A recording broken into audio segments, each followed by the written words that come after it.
성경 말씀 함께 보겠습니다. 오늘 우리에게 주신 하나님의 말씀은 신약성경 요한계시록 22장 1절부터 5절 말씀입니다.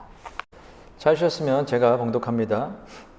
또 그가 수정같이 맑은 생명수의 강을 내게 보이니 하나님과 및 어린 양의 보좌로부터 나와서 길 가운데로 흐르더라.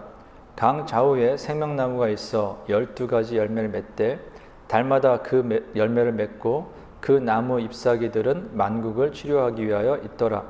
다시 저주가 없으며 하나님과 그 어린 양의 보좌가 그 가운데 있으리니 그의 종들이 그를 섬기며 그의 얼굴을 볼 터이요 그의 이름도 그들의 이마에 있으리라. 다시 밤이 없겠고 등불과 햇빛이 쓸데없으니 이는 주 하나님이 그들에게 빛이심이라. 그들이 세세토록 왕노릇하리로다. 아멘. 오늘은 새 예루살렘이라는 제목으로 하나님 말씀 대언하겠습니다. 오늘부터 살펴볼 요한계시록 오늘 살펴볼 요한계시록 21장부터 22장 5절은 새 예루살렘에 대해서 기록하고 있습니다.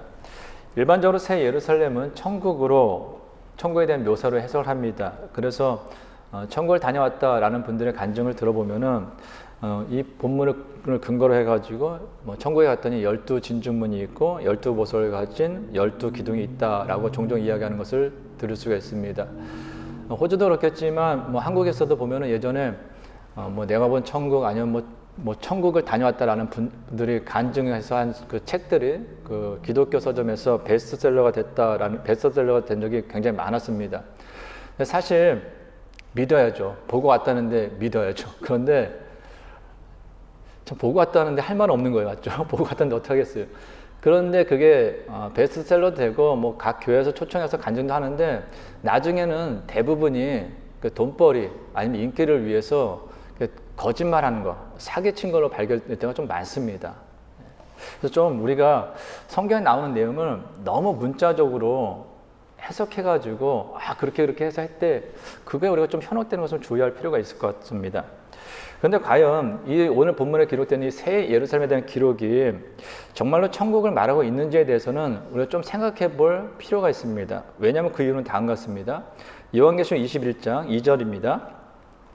또 내가 보매 거룩한 성 새 예루살렘이 하나님께로부터 하늘에서 내려오니 그 준비한 것이 신부가 남편을 위하여 단장한 것 같더라.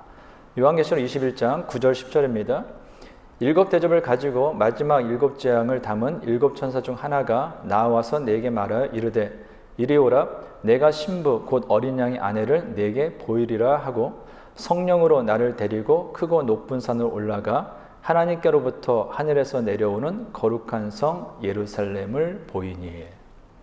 방금 읽은 구절들을 보면은 천사가 사도 요한에게 내가 어린 양의 신부 그리스도의 신부를 내게 볼게 라고 이야기합니다. 그리고 그로부터 무슨 일이 일어납니까? 하나님께로부터 하늘에서 새 예루살렘이 내려오는 것을 사도 요한이 보는 거예요. 그럼 여기에서 어린 양이신 그리스도의 신부는 무엇을 의미하는 것입니까? 새 예루살렘이에요. 그러므로 오늘 본문에 나오는 이 새 예루살렘은 천국에 대한 묘사라고 해석하기보다는 마지막 날에 그리스도의 신부 즉 교회가 누리게 될 축복에 대한 묘사라고 해석할 수도 있습니다. 이처럼 오늘 본문에 나오는 새 예루살렘에 대한 해석은 천국에 대한 묘사다라는 것과 종말의 교회가 누리게 될 축복에 대한 묘사다라는 두 견해로 나누어서 해석합니다. 그래서 앞에서 말씀드린 것처럼 중요한 거는요. 그래서 너무 문자적으로 해석하면은 잘못된 주장에 현혹될 수 있다라는 거예요. 성경에 나오는 대로 12진주문이 있더라. 거기에 12사도의 이름이 있고 온갖 보석으로 장식되어 있고 성경에서 본 것 같거든요. 들은 것 같거든요. 그렇게 이야기하니까 현혹이 될 수가 있는 거예요. 그러니까 너무 우리가 문자적으로 해서 그렇더라 이것보다는 그 안에 있는 담겨질 의미가 무엇인가를 좀 볼 필요가 있습니다. 그래서 성경에서 새 예루살렘이 천국이다 아니면 마지막 날에 교회가 회복될 모습이다, 교회가 늘 축복이다라고 정확하게 이야기하지 않습니다. 이거는 끝까지 우리가 믿음을 지켜서 나중에 보면 되는 거예요. 그런데 성경에서 정확하게 이야기하는 건 있어요. 그 새 예루살렘이 어떤 곳인지, 정확히 어떤 곳인지에 대해서는 그 묘사는 정확하게 하고 있습니다. 그래서 오늘은 좀 간단하게 한 3가지로만 좀 살펴보도록 하겠습니다. 첫 번째, 새 예루살렘의 가장 큰 특징은요, 구원받은 하나님의 백성들로 구성되어 있다라는 것입니다. 요한계시록 21장 12절부터 14절입니다. 크고 높은 성곽이 있고 12문이 있는데 문에 12천사가 있고 그 문들 위에 이름을 썼으니 이스라엘 자손 12지파의 이름들이라. 동쪽의 셈은, 북쪽의 셈은, 남쪽의 셈은, 서쪽의 셈은이니 그 성의 성곽에는 12기초석이 있고 그 위에는 어린 양의 12사도의 12이름이 있더라. 요한계시록 21장 16절 17절입니다. 그 성은 네모가 반듯하여 길이와 너비가 같은지라. 그 갈대자로 그 성을 측량하니 12,000 스타디온이요 길이와 너비와 높이가 같더라. 그 성곽을 측량함에 144 규빗이니 사람의 측량 곧 천사의 측량이라. 새 예루살렘에는 크고 높은 성곽이 있습니다. 근데 보면은 성곽의 크기는 사람 또는 천사의 수로 144 규빗입니다. 성곽에 있는 12문에는 12지파의 이름이 쓰여 있고 성곽에는 12기초석이 있는데 그 위에 12사도의 이름이 쓰여 있습니다. 또한 새 예루살렘은 네모 반듯해서 세로, 가로, 높이가 12,000 스타디온입니다. 이게 이제 새 예루살렘에 대한 그 겉에 대한 모습에 표시한 거죠. 근데 새 예루살렘에서 묘사하고 있는 내용을 보면요, 공통적인 부분을 하나로 우리가 발견할 수 있습니다. 그것은 가장 기본적인 숫자가 12라는 거예요. 12. 12문, 12기초석, 12사도, 12지파, 12,000 스타디온. 이 12,000 스타디온은 10의 세제곱에서 12를 곱한 수입니다. 또한 144 규빗은 12를 두 번 곱한 것이죠. 우리가 이제 앞에서도 계속 봤는데요. 구약에서 구원받은 성도를 의미하는 것은 12지파입니다. 신약에서 구원받은 성도를 의미하는 것은 12사도예요. 그래서 구약과 신약의 모든 구원받은 하나님의 백성들을 의미하는 것이 구약의 12지파, 신약의 12사도다라고 말씀드렸습니다. 이에 대해서 우리는 특별히 요한계시록 7장과 14장에서 14만 4천이 의미하는 것을 보았죠. 뭐 신천지 같은 이단에서 14만 4천 명만 천국에 간다라는 것이 아니라 14만 4천이라는 것은 구약의 구원받은 성도를 대표하는 12지파와 신약의 구원받은 성도 12사도 12, 그리고 온전하다, 충만하다라는 의미를 가진 1000을 곱하면 14만 4천이라고 했어요. 그래서 14만 4천이라는 것은 이 땅에 살았던 수많은 사람들 중에서 하나님으로부터 구원받은 모든 성도를 의미한다라는 것이죠.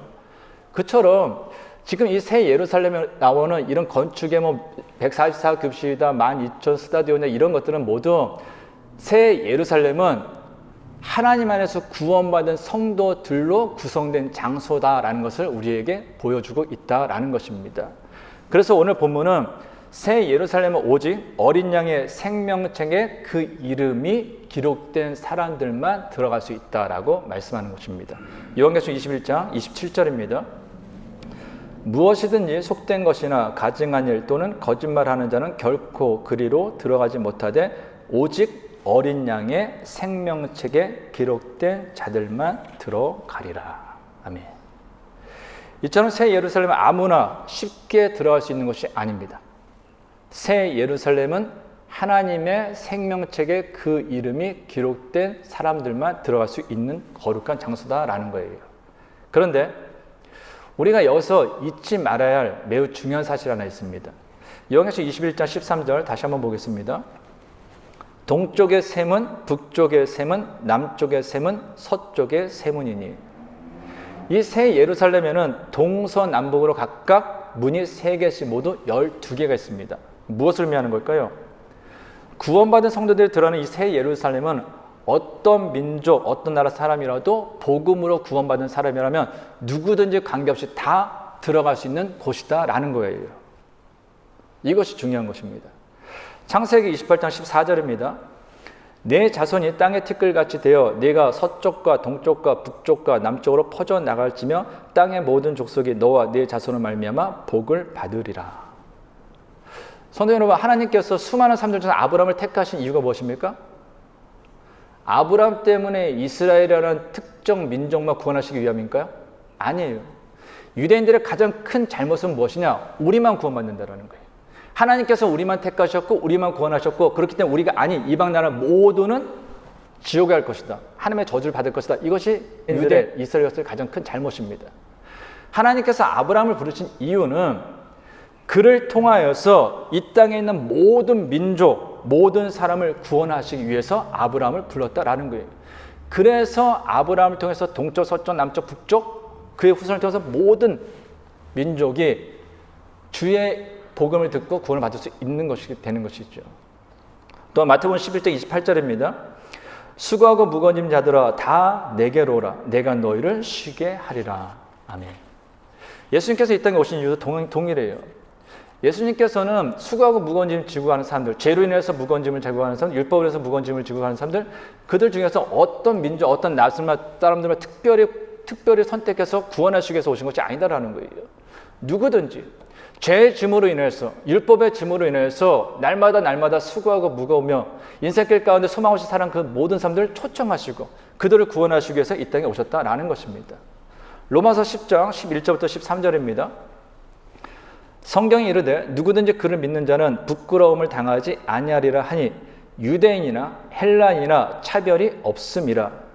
성경에서 유대인, 헬라인은 유대인은 유대 민족을 이야기하는, 헬라인은 그 외 모든 민족을 이야기한다라고 보시면 됩니다.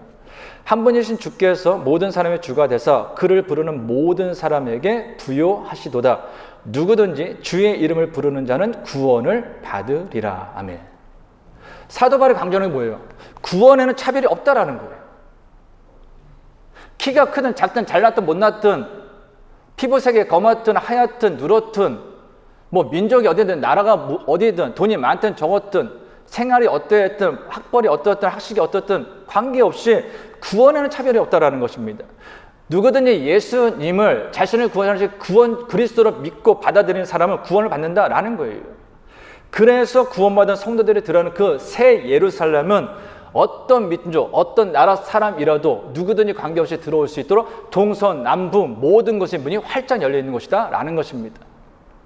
이것이 우리에게 주는 메시지가 무엇이겠습니까? 교회는 이래야 된다는 거예요.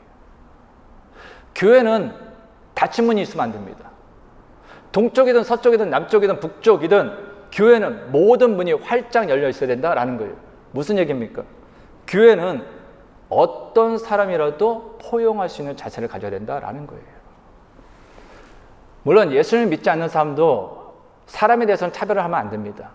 그런데 예수를 믿는 사람은 더욱더 사람에 대해서 차별하면 안 돼요. 이유가 뭘까요? 우리가 부른 찬양이 있지 않습니까? 나 같은 죄인 구하신, 예? 나 같은 죄인을 구원하신 그 하나님의 사랑 너무 놀라워. 우리 찬양하지 않습니까? 나 같은 죄인을 구원하신 그 하나님의 사랑이 너무나 놀라워서 그 하나님의 은혜를 찬양하는데, 우리가 나와 다르다는 이유로 나와 피부색이 다르다, 나와 나라가 다르다, 나와 성격이 다르다, 나와 삶의 방식이 다르다라고 해가지고 사람에 대해서 우리가 차별한다면, 편견을 가진다면 그거는 맞지 않은 거죠. 그래서 우리가 성도라면, 우리가 그 새 예루살렘에 들어갈 하나님의 자녀라면, 우리 교회가 그 새 예루살렘을 모형이라면 우리는 그 누구든지 복음 안에서는 포용할 수 있어야 된다라는 것입니다. 그것이 하나님께서 오늘을 살아가는 우리들에게 원하시는 가장 중요한 삶의 방식인 것이죠. 그러면 사랑하는 성도들 모두 교회에 또한 여러분들 주위에 어떤 사람이 온다 할지라도 그 사람은 하나님께서 나에게 보내주신 사람이다 라고 기억하시고 넓은 마음으로 포용하고 안아줄 수 있기를 바랍니다. 두 번째로 새 예루살렘은 각종 보석으로 꾸며진 곳이다 라는 것입니다. 요한계시록 21장 18절부터 21절입니다. 그 성곽은 벽옥으로 쌓였고 그 성은 정금인데 맑은 유리 같더라. 그 성곽의 기초석은 각색 보석으로 꾸몄는데 첫째 기초석은 벽옥이요, 둘째는 남보석이요, 셋째는 옥수요, 넷째는 녹보석이요, 다섯째는 홍만호요, 여섯째는 홍보석이요, 일곱째는 황옥이요, 여덟째는 노곡이요, 아홉째는 다망옥이요, 열째는 비취옥이요, 열한째는 청옥이요, 열두째는 자수정이라. 그 12문은 12진주니 각 문마다 한 개의 진주로 되어 있고 성의 길은 맑은 유리 같은 정금이더라. 멋지지 않습니까? 뭔지도 모르겠어요, 이 보석들이. 근데 이 구절을 보면 새 예루살렘은 각종 보석으로 꾸며져 있다라는 거예요. 그래서 천국에 갔다 오셨다라는 분들 이야기 들으면 이런 보석을 막 꾸며 있다라는 거예요. 근데 어떤 집은 갔더니 뭐 벽돌로도 안 꾸며졌다라고 하죠. 뭐 신앙생활 제대로 안 해가지고 뭐 이런 얘기를 합니다. 그런데 좀 궁금하지 않으세요? 왜 우리가 장차 들어갈 그 새 예루살렘이 이렇게 보석으로 꾸며져 있을까요? 보석으로, 이렇게 많은 보석으로 꾸며져 있는 이유가 뭘까요? 한 두 가지로 저는 좀 생각할 수 있다고 봅니다. 첫 번째는 구원받은 하나님의 백성으로서 우리의 인격과 삶 역시, 말과 행동 역시 보석처럼 아름답게 빛나야 된다라는 것입니다. 사람들은 자신을 좀 드러내기 위해서 아름다운 옷을 입고 멋진 액세서리를 합니다. 근데 착각하는 것이 하나 있죠. 아름다운 옷을 입고 멋진 액세서리를 하면 자신도 아름다워지고 멋져진다라는 착각입니다. 그래서 TV에 어떤 연예인이 뭐 하나를 거치면은 완판이 된다며요. 품절. 예. 왜? 그걸 하면 나도 그렇게 되는 거예요. 전에 한번 뉴스를 봤더니 뭐 한국 삼성 뭐 그 이재용 회장 딸이 무슨 뭐 어떤 브랜드의 원피스를 입었다 그러더라고요. 비싼 건데 그게 완전히 다 완판돼가지고 사질 못한대요. 그래서 왜 그럴까 생각해보니까 내가 삼성가의 이재용 회장의 딸은 못 되더라도 그걸 입으면 그것이 됐다라고 좀 위안을 다 받고 싶은가 뭐 이런 생각 좀 들더라고요. 근데 그런 게 좀 있는 것 같아요. 어떤 사람이 뭘 입었다 어떤 걸 액세서리를 했다면은 그것을 사람들이 사고 착용하는 이유 중에 하나는 나도 그럼 어느 정도 그 사람처럼 되지 않을까? 라는 좀 생각하는 것 같아요. 그래서 뭐 명품을 입는 분들 보면 그런 거 있죠. 명품을 입으면 나도 명품이 될 거다라는 착각하는 거죠. 근데 말 그대로 착각이에요. 사실 사람을 빛나게 하는 것은 옷이나 액세서리가 아니죠. 반대로 사람이 옷이나 액세서리를 빛나게 하는 거 아니겠습니까? 그래서 어떤 사람은 비싼 명품을 입어도 명품 같지 않아 보이는 사람이 있어요. 그것이. 근데 어떤 사람은 값싼 옷에 값싼 액세서리를 했음에도 불구하고 명품처럼 보이는 사람이 있습니다. 이유가 뭐예요? 그 사람이 명품이기 때문에 그런 거예요. 중요한 건 무엇을 거치냐, 무엇을 입느냐가 중요한 것이 아니라 내가 어떤 말을 하냐, 어떤 인격을 살아가느냐가 중요한 것이죠. 아무리 머리부터 발끝까지 뭐 수백만 원, 수백만 원, 수천만 원 명품도 아니라고 그러더라고요. 어떤 사람 전에 한번 보니까 내가 오늘 걸친 게 머리부터 발끝까지 1억이 넘는다고 그러더라고요. 그래서 뭐 이거는 뭐 얘기하는 거 들어왔는데 뭐 그 정도는 돼야 된다고 하는데 아무리 위에부터 발끝까지 비싼 명품을 걸쳐도요. 말 하나 딱 했는데 말이 이게 좀 천박하면 천박해 보여요. 행동이 천박하면 천박해 보입니다. 그러니까 옷이나 액세서리가 사람을 빛나게 하는 것이라 사람이 모든 걸 빛나게 하는 거예요. 근데 그리스도는 역시 동일합니다. 우리는 예수님을 믿음으로 구원받아 하나님의 자녀가 된 거잖아요. 거룩한 하나님 나라의 백성이 된 거 아닙니까? 그렇다면 우리의 인격이나 삶, 우리의 말이나 행동 역시 그에 합당하게 좀 빛나야 된다는 거예요. 천국이 빛나는 것은 수많은 값진 보석들로 장식되어 있기 때문이 아닌 것입니다. 그 인격이, 그 삶이, 그 말과 행동이 예수 그리스도처럼 하나님의 자녀로서 아름답게 빛나는 사람들이 모여있기 때문에 천국이 그렇게 빛나는 거예요. 그것은 어디부터 시작되냐? 오늘 살아가는 우리 삶의 자리에서부터 필요하다는 거예요. 나 교회 다녀. 우리 교회 좀 와보세요. 하는데 일상의 삶을 보면 별로야. 말하는 것도 행동하는 것도. 그럼 가고 싶겠습니까? 믿고 싶겠습니까? 예수 믿는 너나 예수 믿지 않는 나나 똑같은데. 그래서 우리가 정말로 새 하늘, 새 땅, 새 예루살렘이 거할 하나님의 백성이라면 이 땅에서 살아가는 우리 하루하루 삶 속에서 말과 행동, 인격이 아름답게 빛나야 할 것입니다. 두 번째는 우리가 추구해야 할 진정한 가치는 보석이 아니라 주님이라는 거예요. 사도 요한은 각종 보석으로 장식된 새 예루살렘을 보았습니다. 그런데요, 그 새 예루살렘에서 그 수많은 보석들이 하는 역할이 무엇입니까? 뭐예요? 손에 껴 있습니까? 목걸이로 되어 있습니까? 머리에 되어 있나요? 아니에요. 그 수많은 보석들이 다 돌멩이나 벽돌처럼 건축 자재로 쓰였다는 거예요. 문으로 사용되고 벽돌로 기둥으로 사용되고 뭐 지붕으로 이렇게 된다는 거예요. 무엇을 얘기하는 것입니까? 새 예루살렘에서는요, 이 땅에서 아무리 값비싼 보석이라 할지라도 그것은 전혀 보석이 되지 않는다는 거예요. 이유가 뭘까요? 그 보석보다 더 값비싼 주 예수 그리스도가 계시기 때문이에요. 그렇죠? 이건 당연한 거예요. 아무리 값진 보석이라 할지라도 그 보석보다 더 값진 것이 있으면 이거는 하찮은 것이 되는 것이죠. 근데 천국에서는 무엇이 가장 비싸냐, 값지냐? 주 예수 그리스도.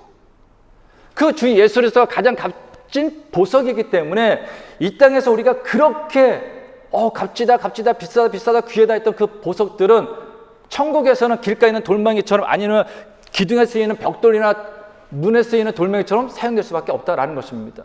생각해 보세요. 이 세상에서 아무리 값진 보석이라 할지라도요, 우리 육체가 시체가 되어 갈 속에 들어가는 날 우리를 책임지지 못합니다. 내가 죽을 때 책임집니까? 어떤 사람이 당신 정말 삶이 귀했으니까 당신 관 속에 내가 많은 보석을 넣어줄게 해서 보석을 다 넣어줬어요. 그렇다고 그 보석이 내 관 뒤에 있는 공동 묘지 뒤에 있는 내 삶을 책임지지 못합니다. 오히려 내 관 속에 많은 보석을 넣어봤자 그 소식을 알고 수많은 도굴꾼들이 내 관을, 내 무덤을 파헤치는 수모를 당할 뿐이죠. 죽음 이후에 내 인생을 책임지지 못하는 것은 길가에 있는 돌멩이와 전혀 다를 바 없다라는 것입니다. 여러분 생각해 보시죠. 우리가 이 땅에서 추구했던 그 좋은 옷들, 비싼 값진 보석들, 죽은 뒤에 뭐가 남겠습니까? 한두 대는 물려줄 수도 있겠죠. 근데 그 뒤에는요, 불에 타거나 없어지는 것 뿐이에요. 그러나 예수님은 다르죠. 예수님은 우리가 이 땅의 삶을 다 마치고 죽은 그 뒤에 진정 시작되는 그 영원한 삶을 책임져 주시는 분이 바로 그 예수님이십니다. 그래서 예수 그리스도보다 가치 있는 것이 없는 거예요. 그런 얘기가 있더라고요. 여자들이 가장 좋아하는 것이 다이아몬드라고 그러죠. 특히 결혼할 때 다이아몬드 이렇게 프로포즈 할 때 당신 나와 영원토록 같이 있어주세요 하면서 다이아몬드 선물하고 그러지 않습니까? 근데 뛰어난 사업가가 다음과 같은 광고를 만들었대요. 다이아몬드를 많이 팔기 위해서. 다이아몬드는 영원하다. 사업가가 만들어내는 광고라고 하더라고요. 다이아몬드는 영원하다. 그래가지고 이 광고 문구 때문에 전 세계의 수많은 커플들이 자신들의 사랑의 영원함을 증명하기 위해서 값비싼 다이아몬드를 선물로 한다라는 것입니다. 그런데요, 사람들이 착각하는 게 하나 있습니다. 다이아몬드만 영원한 게 아니에요. 우리 주변에 굴러다니는 자갈도요, 영원합니다. 자갈의 시간 지났다 해서 갑자기 사라지나요? 없어지나요? 안 그래요. 결국 전 세계 사람들은 사업가 상술에 속아 넘어간 거예요. 그 환하게 빛나는 그 새 예루살렘에 들어갈 때 정말로 참으나 영원한 것은요, 예수 그리스도로 말미암은 그 영원한 생명밖에 없습니다.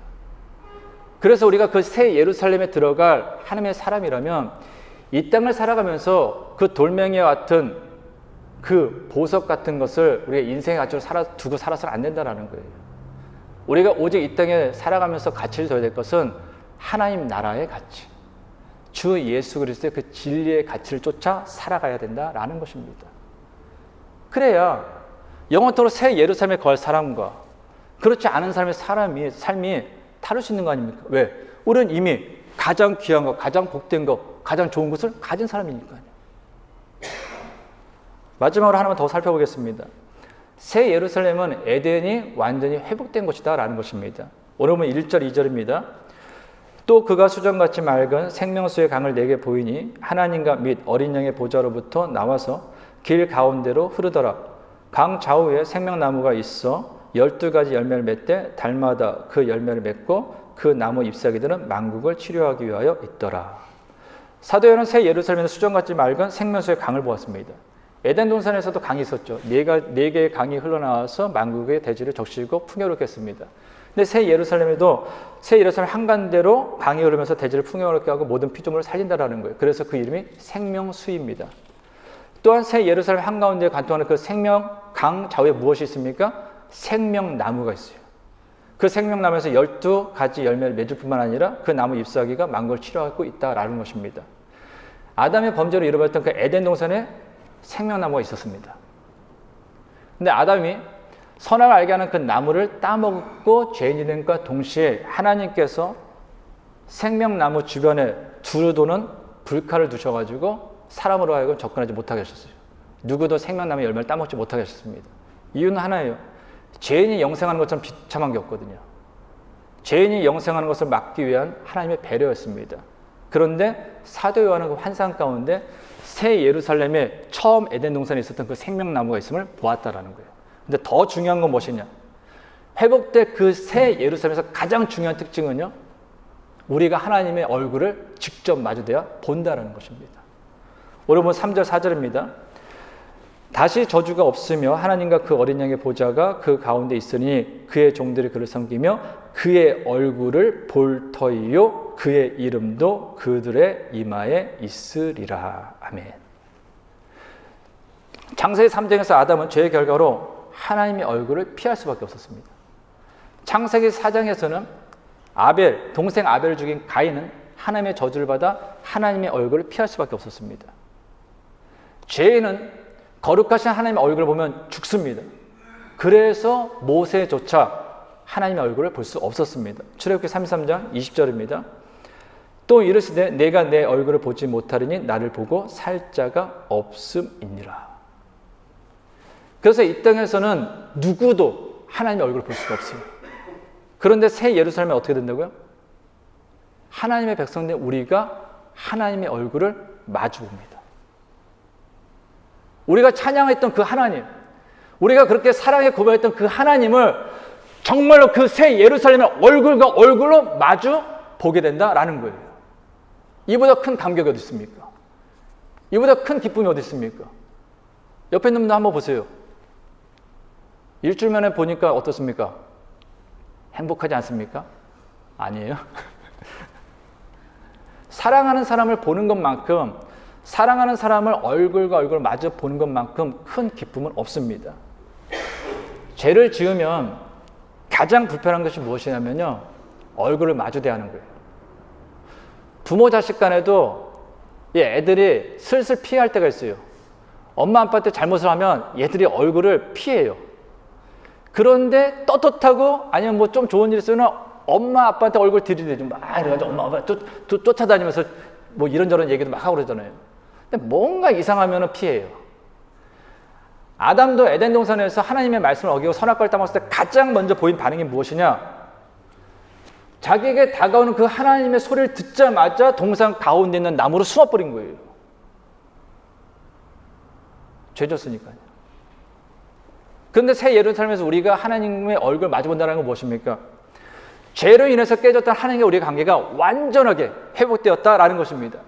하나님께서 당신과의 교제를 위하여서 당신의 형상대로 만들었던 우리의 그 모습이 완전히 회복되어서 그 새 예루살렘에서는 이제는 하나님과 우리가 직접 이야기를 하는 거예요. 직접 찬양을 하는 거예요. 직접 교제를 할 수 있다라는 것입니다. 이것이 바로 새 예루살렘의 에덴의 모습이 완전히 회복된 모습이다라는 것입니다.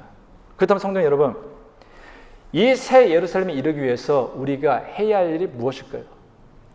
단 하나입니다. 항상 예수 그리스도 안에 머무는 거예요. 포도나무 가지가 열매를 맺으려면 포도나무에 붙어 있으면 됩니다. 다른 건 필요 없어요.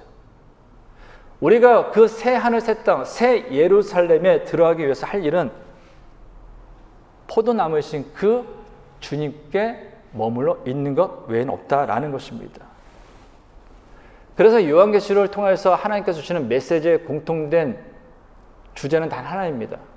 어떤 환난과 어려운 속에서도 너희가 인생을 살면서 신앙생활을 하면서 힘들고 어려운 일이 있지만 아무리 힘들고 어렵다 할지라도 너희와 함께하고 너희를 끝까지 지켜주는 그 하나님을 믿고 의지함으로 끝까지 견디고 끝까지 믿음을 지키라는 것입니다. 요한계시록 2장 7절입니다. 귀 있는 자는 성령이 교회들에게 하시는 말씀을 들을지어다. 이기는 그에게는 내가 하나님의 낙원에 있는 생명나무의 열매를 주어 먹게 하리라. 아멘. 바라는 사랑 성도들 모두 성도님들을 위해서 이미 새 하늘과 새 땅 그리고 새 예루살렘이 예비되어 있음을 기억하십시오. 그리고 힘들고 어려운 상황 속에서도 성도님들의 죄를 대신하여 십자가에 달려 친히 당신의 피를 흘리신 그 주님을 바라봄으로 어떤 상황 속에서도 끝까지 견디고 끝까지 믿음을 지킴으로 결국에는 주님과 함께 승리하셔서 하나님께서 예비하신 그 새하늘과 새 땅, 새 예루살렘에 들어가는 은혜를 누리는 복된 하나님의 자녀들 될 수 있기를 간절히 주님의 이름으로 축원합니다. 기도하겠습니다. 하나님 아버지, 저희는 비록 하나님 앞에 범죄하여 하나님의 마음을 아프게 했지만 그럼에도 저희를 위하여 예수 그리스도를 이 땅에 보내시고 저희의 죄를 대신하여 십자가에 달려 친히 피 흘리게 하심으로 하나님 앞에 나아갈 수 있는 길을 열어주시고 믿음으로 하나님 앞에 나아갈 때 자녀 삼아주심을 감사드립니다. 그리고 저희를 위하여 영원히 거할 새 하늘과 새 땅, 새 예루살렘을 예비하심을 감사드립니다. 그러므로 세상을 살면서 때로는 힘들고 어려운 순간도 있지만 항상 눈을 들어 주님을 바라봄으로 어떤 상황 속에서도 끝까지 견디며 끝까지 믿음을 지킴으로 결국에는 주님과 함께 승리하여 하나님께서 예비하신 새 하늘과 새 땅, 새 예루살렘에 들어가는 은혜를 누리는 복된 인생이 되게 하옵소서. 예수님의 이름으로 기도하옵나이다. 아멘. 제가 질문하셔서 찬양하는 주 앞에 기도합니다.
사랑하는 성도 여러분, 우리에게는 하나님께서 이미 예비해 주신 새 하늘과 새 땅, 새 예루살렘이 있습니다.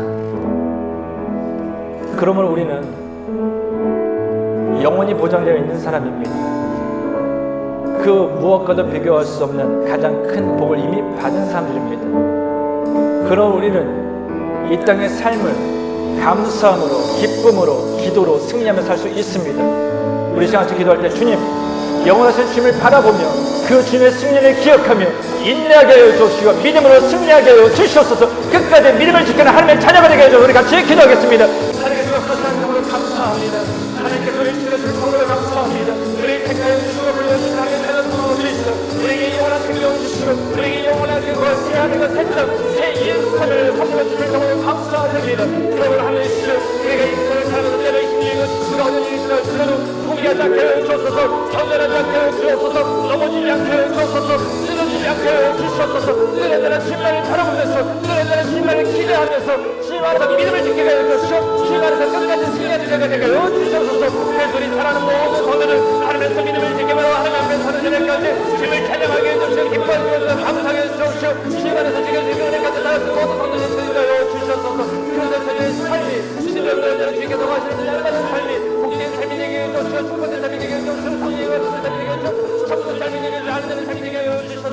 날마다 하나님께서 아버지께 빛나는 보석같은 인생 살아가시는 모든 성도들 되실 수 있도록 주여 주님의 은혜로 채워주시옵소서.